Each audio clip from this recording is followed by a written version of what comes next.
In today's lecture, we will discuss about the vapor compression system, वाष्प संपीड़न निकाय। तो देखते हैं कि इस चैप्टर में हमको वाष्प संपीड़न निकाय में किन किन चीज़ों को पढ़ना है। सबसे पहले हम इसके सिलेबस में देखते हैं introduction, principle and function, part and necessity of vapour compression system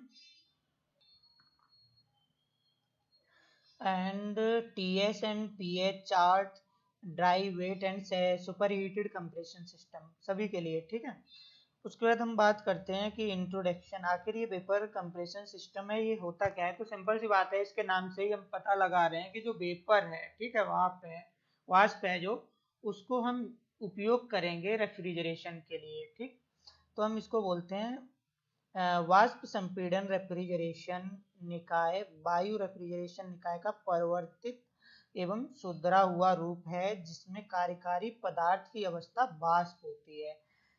ठीक है, सिंपल सी बात है। उसके बाद इंग्लिश में भी बोलें तो vapour compressor refrigeration system is modified and corrected form of air refrigeration system. ठीक है, इसमें जो वर्किंग मटेरियल है, वर्किंग मीडियम है, वो किसके लिए होगा, वेपर के लिए होगा। ठीक, अब इसमें कार्यकारी पदार्थ के रूप में ये रेफ्रिजरेंट क्या क्या यूज किया जाता है, NH3, carbon dioxide and SO2। ठीक है, अमोनिया, कार्बन डाइऑक्साइड और सल्फर डाइऑक्साइड का उपयोग किया जाता है। ठीक है, उसके बाद हम बात करते हैं कि इसके मुख्य एलिमेंट क्या है। Element of vapour compression refrigeration system, तो इसमें एक कंप्रेसर लगा होता है, एक कंडेंसर होता है, एक एवापोरेटर होता है, एक रिसीवर होता है, एक प्रसारक एक्सपेंशन डिवाइस होता है। तो हम प्रत्येक के बारे में जान लेते हैं कि कंडेंसर का काम क्या है, कंप्रेसर का काम क्या है, एवापोरेटर का काम क्या है। सबसे पहले हम कंप्रेसर की बात करते हैं। तो कंप्रेसर के नाम से ही हम बता सकते हैं कि किसी भी चीज को कंप्रेस कर रहा है। ठीक है, संपीड़ित कर रहा है, संपीड़ित कर रहा है। ठीक है, तो कंप्रेस्ड एयर मतलब कि ये जो वाष्प है, वाष्प, इसका काम यही होगा कि वाष्पित्र से वाष्प को हटाना तथा इसका ताप एवं दाब मतलब कि टेम्परेचर एंड प्रेशर को उच्च करेगा, मतलब कि इसको कंप्रेस करके इसको हाई प्रेशर एंड टेम्परेचर पे आगे की तरफ भेजेगा।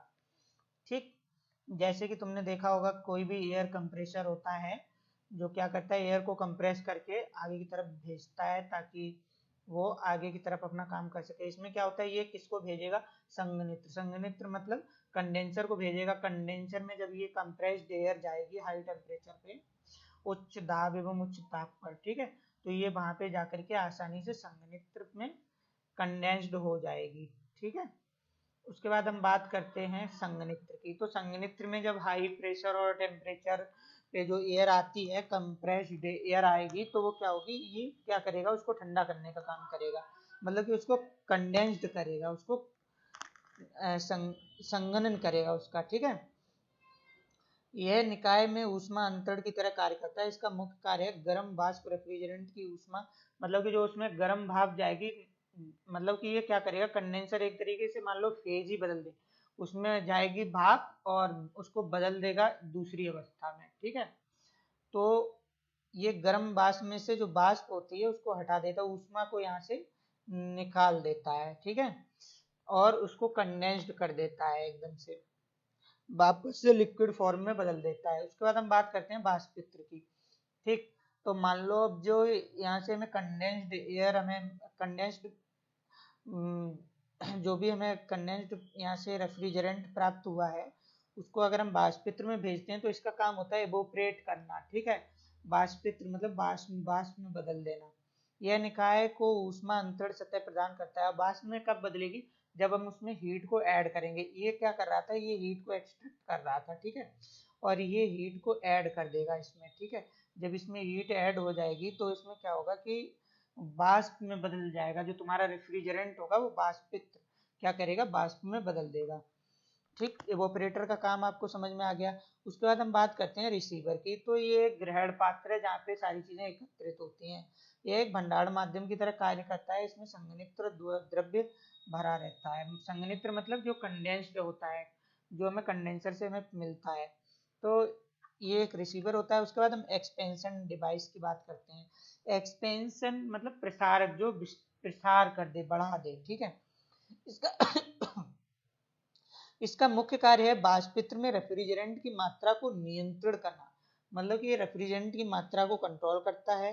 यह वाष्पित्र में प्रवेश से द्रव एवं दाब को भी नियंत्रित करता है। उसमें जो दाब होता है, सॉरी, उसमें जो द्रव होता है उसके दाब को कंट्रोल करता है, ठीक है, ताकि वाष्पित्र में द्रव कम तापमान पर वाष्पित हो सके। मतलब कि जब इसका जो प्रेशर है वो अगर मेंटेन रहेगा तो ये कम टेम्परेचर पर जल्दी से जो हमारा वाष्पित एवोपरेटर है वो उसे एवोपरेट कर सकेगा, ठीक है।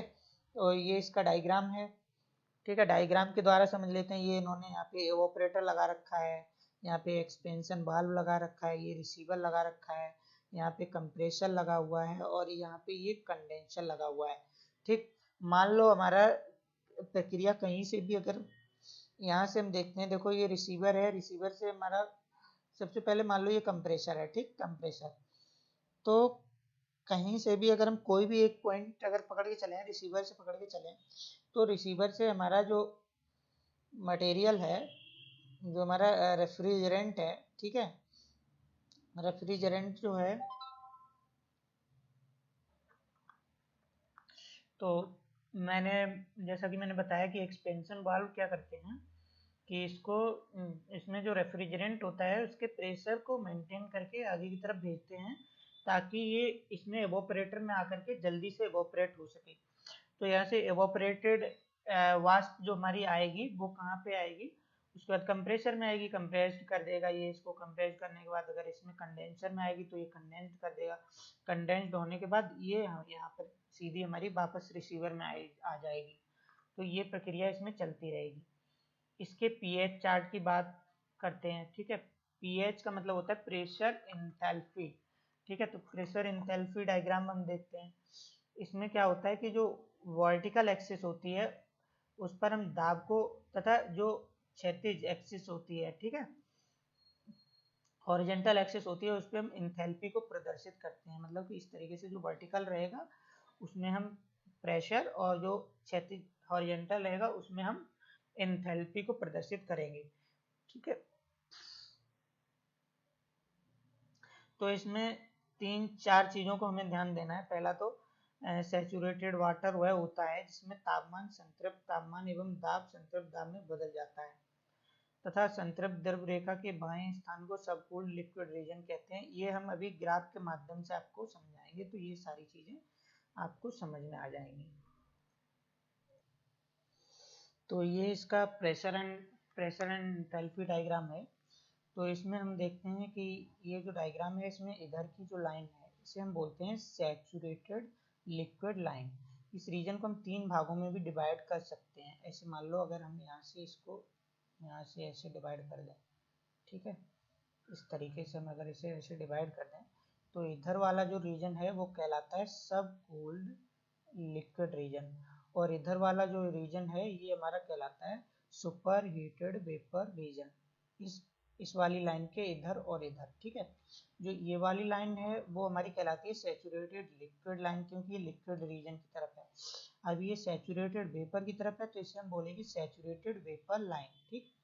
और ये हमारी रहती है, ये क्रिटिकल पॉइंट होता है, ये वेट वेपर रीजन रहता है, दोनों के बीच का हिस्सा, ठीक, जहाँ पे हमारा फेज चेंज होता है। तो ये हमारा प्रेशर एंथैल्पी डायग्राम है, सिंपल। उसके बाद हम बात करते हैं टीएच डायग्राम, ठीक है, टेम्परेचर एंड एंट्रोपी डायग्राम। तो ये है हमारा टेम्परेचर एंड एंट्रोपी डायग्राम,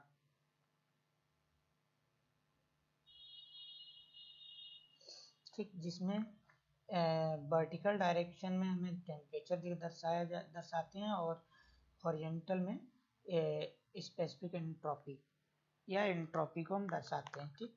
तो इसमें देखिएगा 1 से लेकर के 2 में कौन सा प्रोसेस हो रहा है, 1 से लेकर कंप्रेशन ऑफ वेपर, ठीक, इधर हमारा कंप्रेशन हो रहा है। फिर 2 से लेकर के 3 में सुपर हीटेड, मतलब कि इसमें से हीट रिमूव्ड होती है कंडेंसर के थ्रू। 2 से यहाँ पे कंडेंसर आ जाता है, ठीक। कंडेंसर के बाद फिर 3 से लेकर के 4 में कन्वर्टेड इनटू लिक्विड, ये भी कंडेंसर ही इसे लिक्विड में कन्वर्ट करता है, ठीक है। उसके बाद फिर यहाँ से लेकर के यहाँ मतलब कि 4 से लेकर के 5 liquid flashes into liquid vapour across the expansion bulb. तो यहाँ पे एक्सपेंशन बाल्ब क्या करता है, इसको फ्लैश्ड कर देता है, ठीक। उसके बाद 5 से लेकर के एक liquid plus vapour converted to all vapour in evaporator. फिर यहाँ पे फिर हमारा एवोपरेटर आ जाता है, एवोपरेटर फिर इसको भाप में बदल देता है, ठीक। ये सिंपल से 5 प्रोसेस हैं इसके, 1 से 2, 2 से 3, 3 से 4, 4 से 5, 5 to 1, ठीक है। और 1 से फिर से ये साइकिल चालू हो जाती है। यहाँ पे देखिएगा, यहाँ पे अगर हम देखें तो ये जो टेम्परेचर है इस T3 और T4 ये दोनों टेम्परेचर आपस में बराबर हैं, ठीक है। यहाँ पे ये वाले इस लाइन पे भी जो टेम्परेचर होगा बराबर होगा, ये भी यहाँ पे ये 2 और 1, ठीक है। ये S1 और S2 ये दोनों कांस्टेंट होंगे, ठीक है। तो ये हम डायग्राम जो है हमारा सॉल्व करेगा न्यूमेरिकल, ठीक है। हमें केवल डायग्राम बनाना आना चाहिए, इससे हम न्यूमेरिकल आगे के सॉल्व करेंगे। Thank you.